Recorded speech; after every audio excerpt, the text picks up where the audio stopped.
അയ്യോ എന്ത് പറ്റി മുതലാളി? എന്തെങ്കിലുമൊക്കെ പറ്റണ ലക്ഷണമുണ്ട്. ഈ പണ്ടാരത്തിനെ കടലിൽ നിന്ന് കൊണ്ടുവന്നവര് കിട്ടുകയല്ലേ?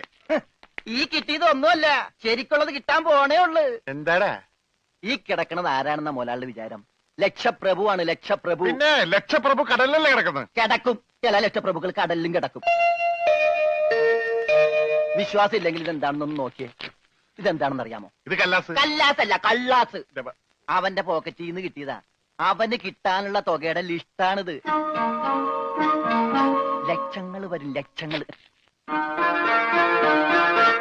ഇവന്റെ മുഖം കണ്ടാൽ അറിഞ്ഞൂടെ ഇവൻ ചിക്കിലുള്ള വീട്ടിലെ പയ്യനാണെന്ന്. ഇവനെ രക്ഷപ്പെടുത്തിയ പകൽ ഒരു 5 ലക്ഷം രൂപ നമുക്ക് വാങ്ങിച്ചെടുത്തൂടെ? ആരോട് മേടിക്കും? അവന്റെ ഡാഡിയുടെ ഇന്ന്. തന്നില്ലെങ്കിലോ? കടപ്പുറ ഇളകും, കുത്തിപ്പിടിച്ച് വാങ്ങും. ഡാഡി നിനക്കറിയാമോ? അത് മമ്മിക്കറിയാലോ. മമ്മി നിനക്കറിയാലേ? അത് ഇവനറിയാലോ. ഇവനാരടാ? അത് അവർക്കറിയാലോ. ആർക്ക്? ഡാഡിക്കും മമ്മിക്കും. ഡാഡി മമ്മി ആരടാ? അവര് ഇവൻ ആരാണെന്ന് അറിയാതെ അവരാരാന്ന് ചോദിക്കാൻ പറ്റുമോ? ഇവൻ ആരാന്നറിയാൻ ഒരു ഐഡിയ. ഇവന്റെ ഒരു ഫോട്ടോ എടുത്തിട്ട് ഇവനെ തന്നെ കാണിച്ചിട്ട് ഇതാരാന്ന് ചോദിച്ചാ പോരെ? അപ്പൊ അവൻ പറയില്ലേ? ഇല്ലേ? ഇല്ലെങ്കിൽ ഫോട്ടോ കളഞ്ഞേക്കാം.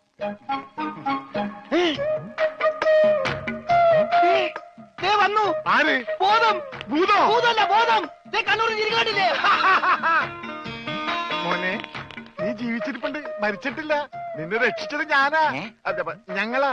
നീ ധൈര്യമായിട്ടിരിക്കും, ഞങ്ങളുടെ കൂടെ. മോന്റെ വീട് എവിടെയാണ്, നാടെവിടെയാണ്? ഞങ്ങൾ ഇപ്പൊ തന്നെ അറിയിച്ചേക്കാം. ഒന്നും പേടിക്കണ്ട, കാശ് തരാനുള്ളവരുടെ ലിസ്റ്റ് എന്തെങ്കിലും ഉണ്ട്, നമുക്ക് ഉടനെ മേടിക്കാത്. മോന്റെ വീട് എവിടെയാണ്? പറ മോനെ. ഞങ്ങള് പറയണത് മോൻ കേക്കണുണ്ട? ആ, എങ്ങനെ കേക്കാനാണ്? ചെവിയിലൊക്കെ വെള്ളം കയറി അടഞ്ഞു കാണും. കേൾക്കാൻ പറ്റില്ലെങ്കിൽ വർത്താനം പറയാൻ പറ്റില്ലേ? മോനെ, മോൻ ഒന്നുകൊണ്ട് പേടിക്കണ്ട, ഞങ്ങൾ ശത്രുക്കളല്ല, മിത്രങ്ങളാണ്. ഈ ഗ്ലൂക്കോസ് കുപ്പിയാണ് സത്യം. രമണ, അവന്റെ ഊരും പേരും ഒക്കെ ചോദിച്ചു മനസ്സിലാക്കടേ. ആ പിന്നെ, നിന്നെ രക്ഷിച്ച വകയിൽ കിട്ടാനുള്ള 5 ലക്ഷത്തിൽ 2 ലക്ഷം രൂപ ഇന്നലെ കിട്ടണം.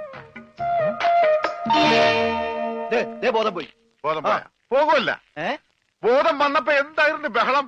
അത് കേട്ടപ്പോ എനിക്ക് മനസ്സിലായി നീ ബോധം കെടുത്തി ഇറങ്ങുന്നത്. ഇപ്പൊ എന്താ ചെയ്യാ? ഇനി ബോധം തന്നെ